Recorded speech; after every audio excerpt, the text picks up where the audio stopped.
Hello, B-Team Tubers, and welcome back to Let's Play Shining Force CD Book 2, with me being BlueAnkylo. Last episode, we watched Deanna and his half of the Force get slaughtered by promoted units. Now we'll see what happens to Natasha and her half of the Force. We are climbing a mountain of vines with horses, or centaurs, and yeah, we looked at the map a little bit last episode, but let's give it a proper once-over for today's battle. So, we have a small team, only 5 units, a sort of healer, a mage, a kind of falling behind knight, but at least she has a power spear. If you hadn't sent her a power spear, she'd probably be a lot weaker right now. We've got Randolph, who's our pre-promote from Book 1, that's okay, I don't know, we'll see how he does. And Graham, who's been pretty good for Archer, also has a Robin's Arrow. I'm actually quite lucky I sent him the Quick Ring. This means we can egress out of here if we run into a bad spot and Natasha has no MP. Because if she runs out of MP, we cannot cast Egress, which is something she might do because she would often use offensive magic to kill enemies. So I figure that's actually a nice catch. There's a very important item in a ring in this chest that we definitely want. There's some, you know, run-of-the-mill skeletons, some Pegasus Knights. They will hit pretty hard, we've learned, but not too bad, only 25 attack, just, you know, good at ambushing our characters. Another Arc Knight. Let's see, we got another Master Mage with Blaze 3. Another Arc Knight with nothing special. A Power Ring on a Hell Sniper, which may or may not drop it, we'll find out soon enough.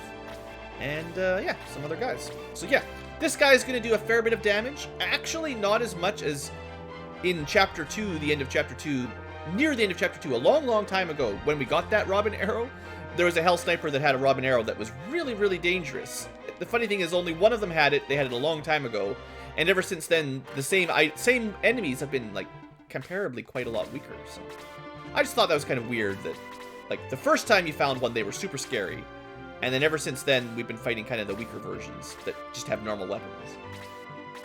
Anyway, it's a fairly large map by the looks of things, and it's a bit windy, so I assume this will take a little bit longer than maybe some chapters, some episodes. Because we have such a tiny army, we definitely don't want to sort of overextend and get a whole bunch of enemies fighting us at the same time, because we really only have 5 units, and they're not all built equally. Now, if this guy comes down to attack us, it's going to be bit interesting. How much he's got for movement? 1, 2, 3, 4, 5. 1, 2, 3. So at worst, he can attack that square, but if I stay out of there, maybe we can focus on the bridge skeletons first. I do have, like, most of my cavalry in this army, so we should be pretty mobile. And it's, like I said, pretty powerful units, so between Graham and Dawn with the Power Spear, hopefully we'll do fine. But I am a little worried. Definitely want to kill enemies before they do any damage to us if possible. This is not a great start for Randolph.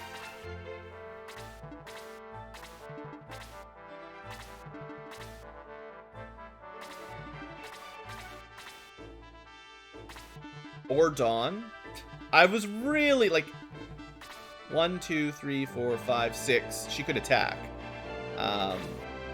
She's got 7 movements, so I guess the grass is taking 2 movements, like two of her movement points, like 1, 2, 3, 4, 5, 6, 7, or something kind of like that. I don't understand it. So Graham's gonna take a hit because no one can move over grass.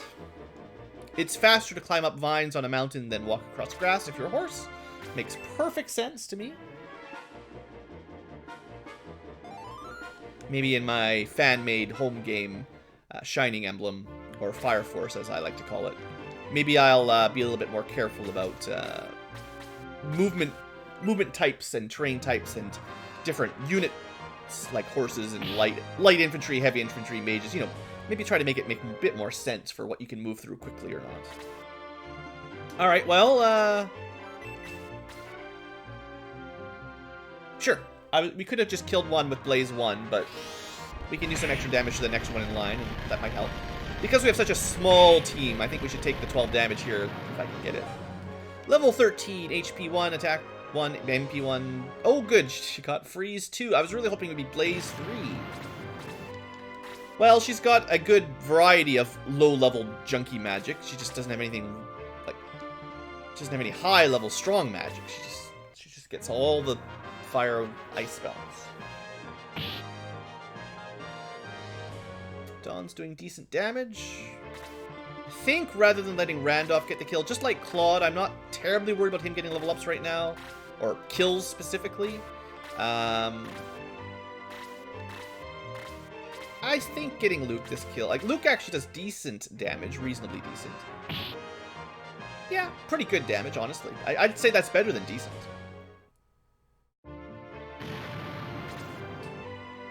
Now, maybe I try to lure this guy down.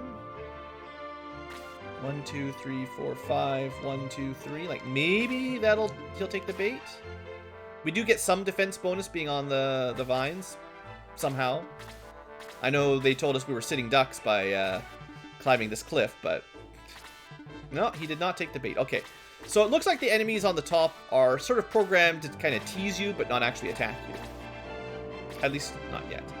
We should probably get Graham healed. 1, 2, 3, 4, 5 plus 1.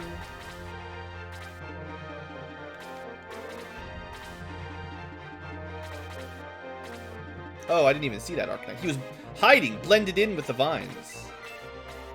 I suppose one downside about these vines are they do kind of add a lot of clutter to the visuals, so it's a little bit harder to identify where the units are hiding around them.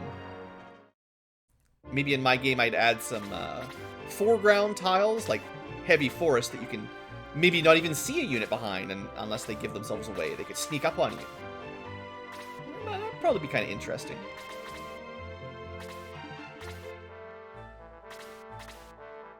I think there was stuff like that in Shining Force 1. There was a tower near the end of the game where there was pillars, and some enemies hid behind the pillars, and you could see because they got a turn, so the little cursor went over their square as if they were, so you knew they were there, but they were hiding if you just visually glanced at the map and didn't double check. I could probably do it like that, except have the cursor skip them until they actually wanted to move. That'd be interesting. That'd be pretty fun. I think that'd be a pretty cool mechanic. Lots of these things are just easy little tweaks to the formula that would make the game a little bit better, I think. It's more variety, makes a big difference in strategy games. So I'm sort of running under the assumption that 2 enemies are not going to kill anybody. And then the Arcanite runs in and double hits Graham. So we'll see. I could attack, but I will be careful here and try to heal up. I've only got 1 healer. I'm sure I use the heal when I can.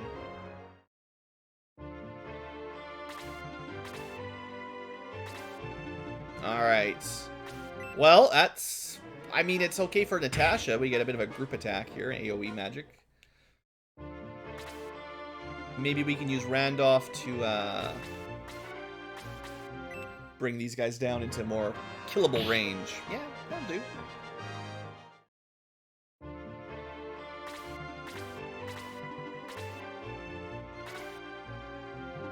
Alright, so priorities. Natasha and Graham are both level 13. She can kill the Pegasus Knight with a free spell. Graham has enough defense to take a hit from the next Pegasus Knight if he kills this Arcanite, I think. Of course not. Should have done the math. I could kill both of them with Natasha, but I think that would be a waste, because I think she'll get 48 experience for killing either of them, and killing both of them doesn't give her anything extra. That's one thing, like, if I made my game, I could change the amount of max experience per fight, so that if you do kill 5 enemies, you get 5 enemies worth of experience. I don't see why you'd punish people for doing really good combos like that, where you successfully kill a whole bunch of enemies. Like, you should be rewarded for making a good nuke spell. Like, you have such limited MP on your casters, you might as well get the experience for the kills they get. I was really hoping Dawn would go before this guy, but it's fine, it's fine. Turn Order, my old nemesis from last episode. She definitely needs some experience, though, so at least she gets a kill. Level 13, attack 1, defense 1. Nothing else.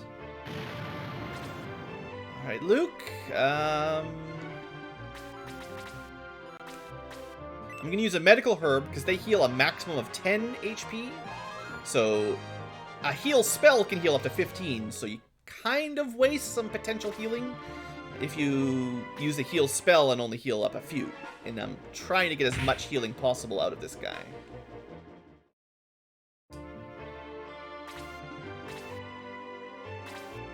Alright, Graham. Let's keep taking pot shots. Pretty happy with Graham, honestly. I know most of it is because I gave him the Robin's Arrow, but he's been doing alright. How close to death? Oh yeah, nice, actually a good damage amount so that Natasha can, for a low price of only 3 MP, can finish this guy off. It's definitely nice when you can set up your mages like that. She's not even getting full experience, but still. Like, one thing that kind of annoys me a little bit is because the mages always have very high agility, they typically go first, and it's hard to set up a kill for them because they're first. If someone else is faster with a quick ring, then there's the chance of setting up those kills a little bit easier.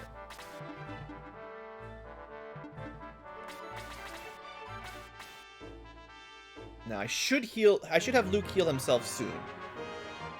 But Dawn has a lot of movement, so she tends to run off, like, you know, the knights tend to run off up front by themselves a little bit more. I'm actually sending Randolph down here to get that chest, but healing the people that get a little bit more isolated is sometimes smart, I think. Just occasionally intelligent. Better than constantly idiotic, right? I do feel bad when I let my characters die, even though this is not like an Iron Man run or it's no Fire Emblem with permadeath, but still, it seems like bad play for YouTube to... Wow, 500 gold! Alright, I'm sure glad I went for that.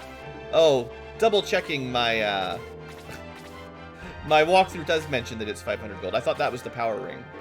Well, it was much worse than the power ring. It was 500 gold, which is like how much we get for killing one enemy.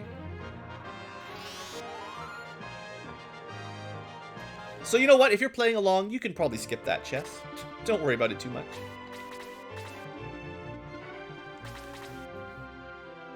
So I'm trying to not group up too badly for this upcoming Master Mage.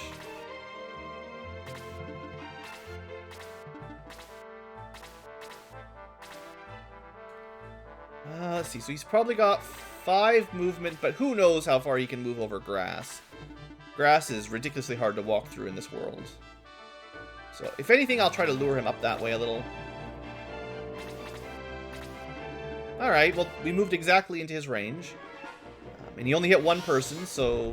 Unless he gets 2 actions before I get a turn, then we should be okay. Sure, we can come in from the low end. There's no way to do significant damage to him with Natasha. He might even resist the element. He does not seem to resist ice, so that's nice. Very, very nice ice. It does feel weird that moving through the vines on the cliff, inside of the cliff, actually gives you more movement than walking on the grass on top of the cliff. I'm sure I've said it before, but it really feels like the grass is way too hard to move through. It's got like the desert terrain penalty or something. Not quite, but nearly the desert terrain penalty. Alright, so Dawn gets her action. Do you think she can finish it off? Probably not. But we're within range now, for sure. 7 XP, boo.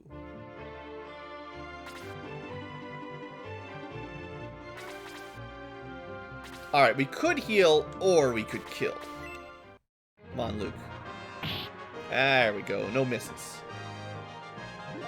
Level 14, HP, MP, attack, defense, all by 1.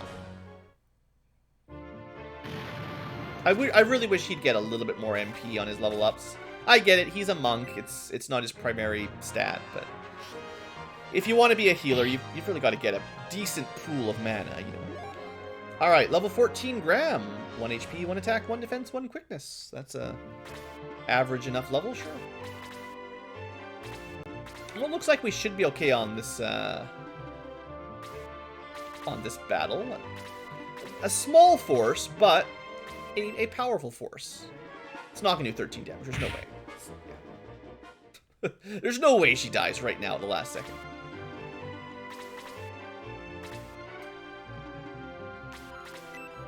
Good thing I saved that full heal, the actual 15 HP heal.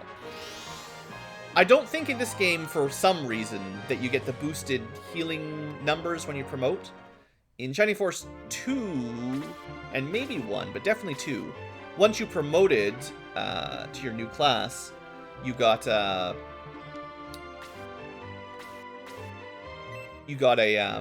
instead of healing 15 per spell, you heal 18 per heal spell.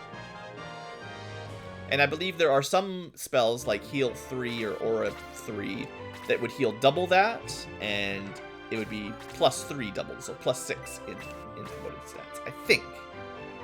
So there's no way for Natasha to get this kill unless we do Freeze 2 and get a crit, which is very unlikely. So we'll save MP a little and just let someone else finish off. Level 14, 1 MP, nothing else. Not great, Natasha, not great. Oh good, let's not even kill him. Super.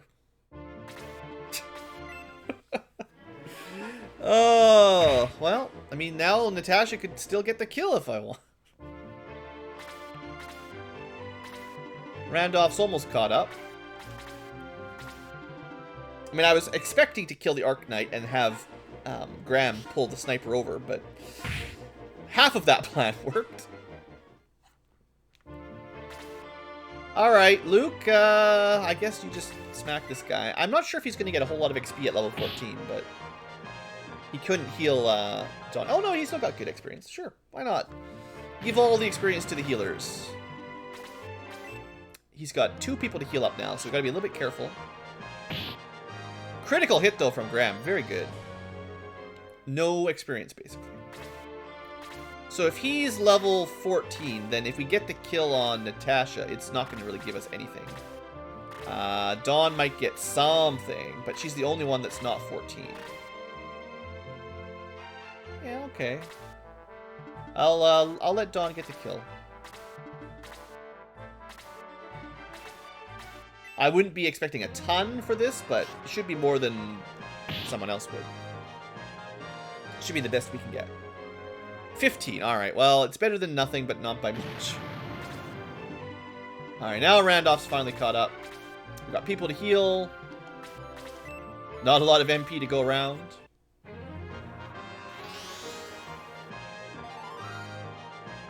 My guide, again, suggests promoting everyone on this map. Getting everyone to level 15 or 20 or whatever you want to promote them at. Which seems like a lot of work for... I'm not sure if it's necessary, exactly. Oh, I gotta remember the, Wasn't someone supposed to drop a power ring? Where'd my power ring go? Did someone kill the guy with the power ring with no inventory space? Oh no. Wait. How is that even possible? According to my guide... Is my guide wrong, or did I miss my power ring? It's one of the Hell Snipers that had the power ring. You know, the guy that was playing around over here. The one that we just killed on the bridge. He didn't drop anything. Who did we kill him with? Why didn't we get it? I might put a save state down, like right now, before we get to the end of the chapter. In fact, I'd like to put on a different slot. There we go. You can't see the full message, but you can just change save slots. Yeah, I might try that again off camera to see if I can get the power ring to drop. I think I will. We'll finish this episode off. We'll finish this battle off now, under the assumption that I'm crazy and there's nothing else to do. But yeah, that's very curious. Because again, my guide has not been 100% accurate, but usually when it's talking about drops and stuff, it has been correct. And the power ring's really good, so I would like it. I would not want to miss it. probably the best ring in the game. Well, the white ring's pretty good. The white ring is like a big boost to your defense and can cast Aura on use. Aura 2 even, I think. So that's pretty darn good.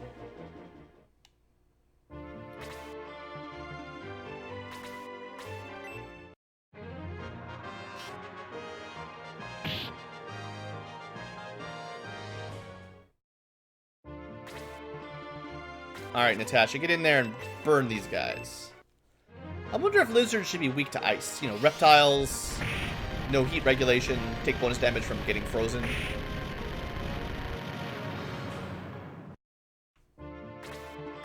In my game, they will be. Everything will be different when the Fire Force appears. Surprised you did not get that kill. Well, we're out of healing. But Luke can do more than heal. He can hit things with a stick. HP 1, MP 1, attack 1, defense 1, quickness 1, sure. Did he learn a new spell recently that I forgot to talk about? Dispel. Nah, we talked about Dispel. Dispel's nothing special. We could have tried to cast on the priest and then he'd stop healing, or could just kill him. What do you want to do?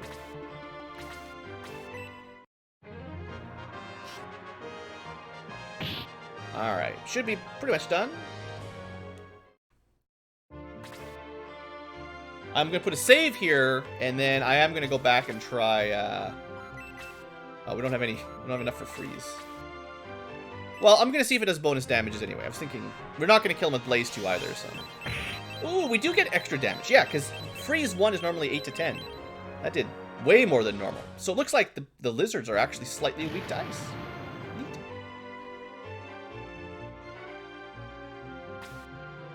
The Ion soldiers have vanished. You don't have a warrior, do you? Looks like you need a new one. Ha ha ha. I'm coming with you. I mean, did you kill those soldiers? Yes, we're the ones. Well, you saved us. Our entire village would have been destroyed. We were hired to build Algam Fort, but that was our undoing. We were to be destroyed to keep the fort's weaknesses a secret. If that's true, please help us. Tell us the secrets. Oh, I'm not really sure. But we're the Cyprus army. We've come to invade your lands and kill Yom. To accomplish this, we have to attack the fort. Well, okay then. You twist my arm, I'll be glad to help. I got a debt to pay, Yom. Allow me to join your group. So the story is, Eom hired his village to build a fort, but he built a weakness into it like the Death Star. So they destroyed his village. And then he's assisting the invaders of the land to kill the people who killed his village. Fair enough. Rest yourself in the village, then we'll depart.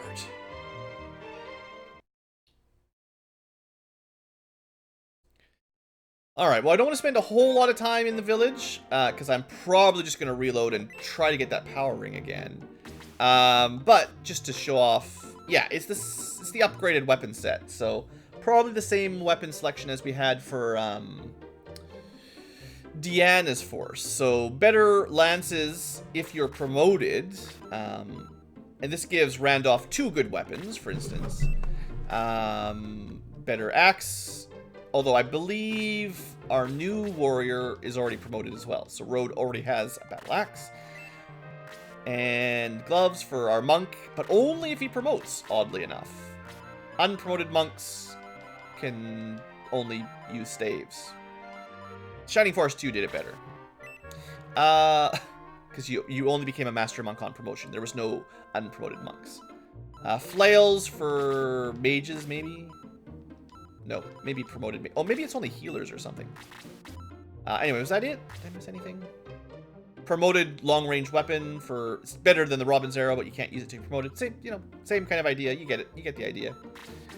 Deals? No deals. I was thinking maybe the power ring would be there. Alright, well, I think I'm gonna egress at the end of that battle and redo it. Pretty much no matter what. It'll get us a little bit of level ups, and I'm gonna try to figure out what happened to that power ring. If I don't get it next try off camera, then I'm not going to keep trying. But I'll do one more try just because I don't want to miss stuff. And I sure could use +5 attack on, say, Dawn. That'd be pretty cool. If you're going to go extra long unpromoted, you know, getting to the trying to get to level 20 unpromoted, getting that little power ring attack buff is pretty helpful. So anyway, we'll see how that happens. So when we come back next episode, this team will probably be slightly higher level. Not a whole lot, but I would expect to see some 16s, maybe 15, 16. And we'll have Road exactly the same, of course. So anyway, thanks for watching. Hope you've enjoyed. All I'm going to do is, well, we'll make another separate save slot in case I feel like I need to come back. But I'm just going to cast Egress and try again, basically. So that's all. Thanks for watching, folks. Oh, well, she hasn't. Okay, let's show off. Seeing as I've used all my my mana, let's make sure. I haven't actually shown this on camera before. Let's make sure the quick ring does what I said it would do. Or Graham will just die and we'll never get out of here. You can still have Natasha die and you can escape, but then it's not really escaping because you die and you lose half your gold, so it kind of sucks. There you go. Quick ring lets you escape anyway, so there's always a way out. Alright, now, for real, end the episode. Thanks for watching, yada yada yada.